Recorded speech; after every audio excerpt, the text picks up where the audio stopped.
Hello guys, this is me N Ali और इस channel पे मैं वीडियोस बनाता हूँ सेल्फ इम्प्रूवमेंट और रिलेशनशिप एडवाइस के बारे में। और आज की मेरी वीडियो का टॉपिक है the number one secret to get your ex back.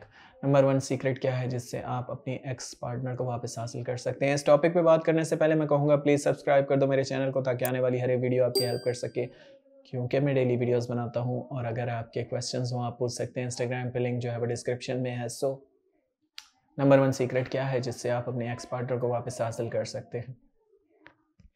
सबसे पहले तो आपको ये जानना है कि उन्होंने आपको छोड़ा क्यों है। उन्होंने आपको इसलिए छोड़ा है क्योंकि उनके दिमाग में आपका परसेप्शन इस टाइम कुछ और है।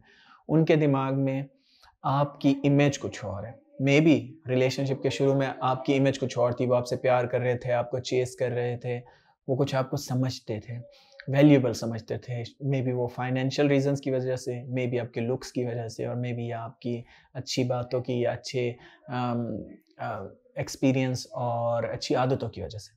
लेकिन अभी वो नहीं समझ रहे क्योंकि उन्होंने आपके साथ टाइम गुजारा है, उन्हें आपकी आदतें पता चली हैं, उन्हें आपका बोलने का स्टाइल पता चला है, उन्हें आपके फाइनेंशियल स्टेटस पता चला है।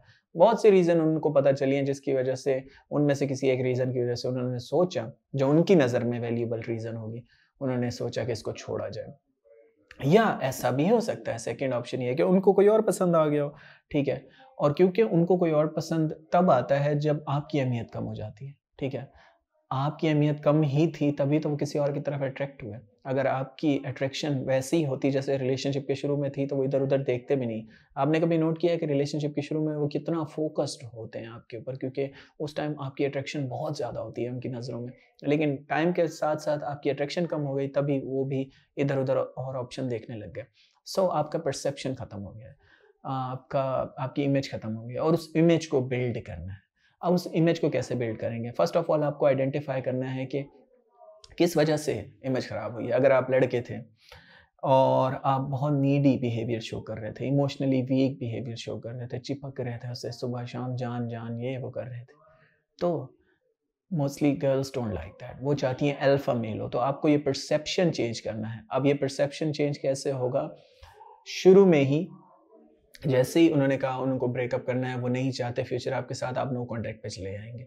नो कॉन्टैक्ट पे जाने से एक चीज़ होती है कि आप इमोशनली स्ट्रॉन्ग शो होते हैं, क्योंकि उन्होंने दिमाग में ये बनाया था कि इमोशनली वीक है, मेरे बगैर नहीं रह सकता, इसको मैं किसी टाइम भी हासिल कर सकती हूँ। लेकिन जैसे आप नो कॉन्टैक्ट पे जाते हैं और उन्हें अकेला छोड़ते हैं, तो उनके दिमाग में एक आपकी इमेज इस तरह की जाती है कि आप भी इमोशनली स्ट्रॉन्ग हैं, आप भी अल्फा मेल हैं। ठीक है? पहली चीज़ तो ये। दूसरा, उनके दिमाग में डर डालना है कि आप भी कुछ बन सकते हैं और आप भी मूव ऑन हो सकते हैं। और उनके दिमाग में ये भी डर डालना है, उनके दिमाग में परसेप्शन ये डालना है कि उनकी नीड है आप, ठीक है?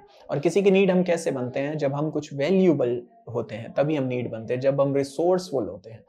एक ऐसा इंसान जो रिसोर्सफुल है, जो वन ऑफ अ काइंड है, मतलब ऐसा है जो 100 में से 1 होता है, तो उसको कोई भी नहीं छोड़ना चाहता। मेबी वो आप बिहेवियर की वजह से भी हो सकते हैं, अपने लुक्स की वजह से भी हो सकते हैं, अपने पैसे कमाने की वजह से भी हो सकते हैं, बिज़ी रहने की वजह से भी हो सकते हैं, क्योंकि मोस्टली लोग लेज़ी हैं, मोस्टली लोग चेज़ करते हैं, मोस्टली लोग अपने आप पे भरोसा नहीं रखते। तो ऐसा इंसान जो किसी को जाने देता है, तो इट मीन्स वो ये शो करता है कि मैं अ, भरोसा रखता हूँ अपनी एबिलिटीज़ के ऊपर कि मैं तुमसे भी अच्छा इंसान और ढूँढ लूँगा और ज़्यादा अमीर हो जाऊँगा, ज़्यादा पैसे कमाऊँगा, ज़्यादा कुछ बन जाऊँगा। तो जब वो आपको छोड़ रहे हैं, तो वो आप पे ये पोर्ट्रे शुरू में कर रहे हैं कि आपकी कोई वैल्यू नहीं है। लेकिन अगर आप उन्हें जाने देते हैं, तो आप आगे से रिप्लाई एक किस्म का देते हैं, साइलेंस रिप्लाई, और ये बहुत अमेज़िंग है।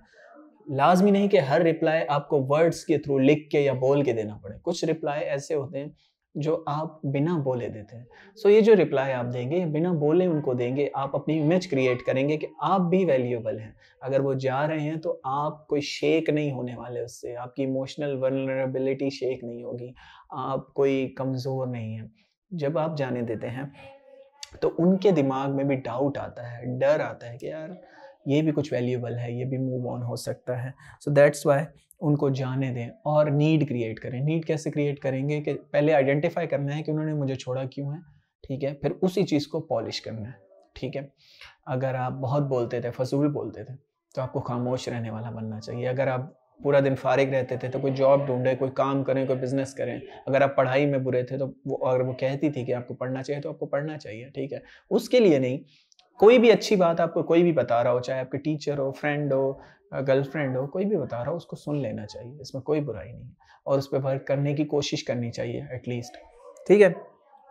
एक और चीज़ जो मैं बोलूँगा वो ये एडवाइस कि उनको ट्राई कर कन्विंस करने की कोशिश मत करें। मैं बार-बार इसलिए हर वीडियो में बोलता हूँ बिकॉज़ आप मोस्टली वही बार-बार गलतियाँ कर रहे हैं और मुझसे आके पूछते हैं कि सर क्या मैं नो कॉन्टैक्ट पे चला जाऊँ? क्या मैं नो कॉन्टैक्ट पे चला जाऊँ?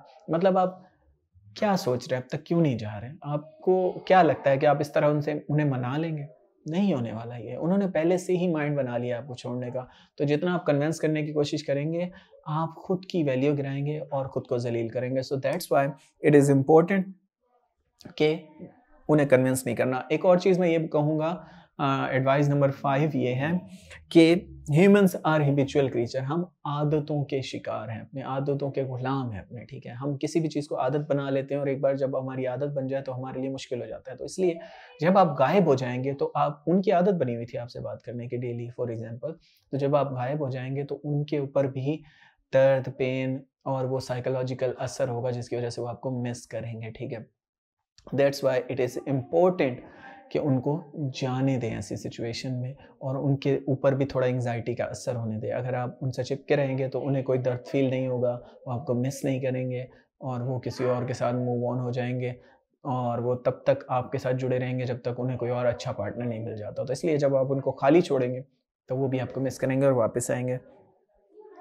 एक और साइन कहूँ या एडवाइस कहूँ, वो ये है एडवाइस नंबर 6 ये है कि आपको अनअफेक्टेड शो करना है खुद को कि आप इमोशनली स्ट्रांग हैं, आपको इस डिसीजन से कोई अफेक्ट नहीं हो रहा। जितना आप सेंटर्ड ऑफ रियलिटी शो करते हैं खुद को, उतना वो आपको ज़्यादा चेज़ करते हैं। अगर आप खुद को ऐसा शो करें कि आपको फ़र्क पड़ रहा है या ऐसा शो करें कि आप गुस्सा हैं, तो दोनों तरीके से आप खुद को वीक शो कर रहे हैं। सो दैट्स व्हाई ऐसी सिचुएशन में बीच में रहें, मुस्कुराएँ और कहें ओके तुम्हारी मर्ज़ी और उसके बाद फिर अपने काम में दोबारा लग जाएँ। तो नेक्स्ट पर्सन कन्फ्यूज़ हो जाएगा कि यार क्या मैंने सही फ़ैसला लिया है?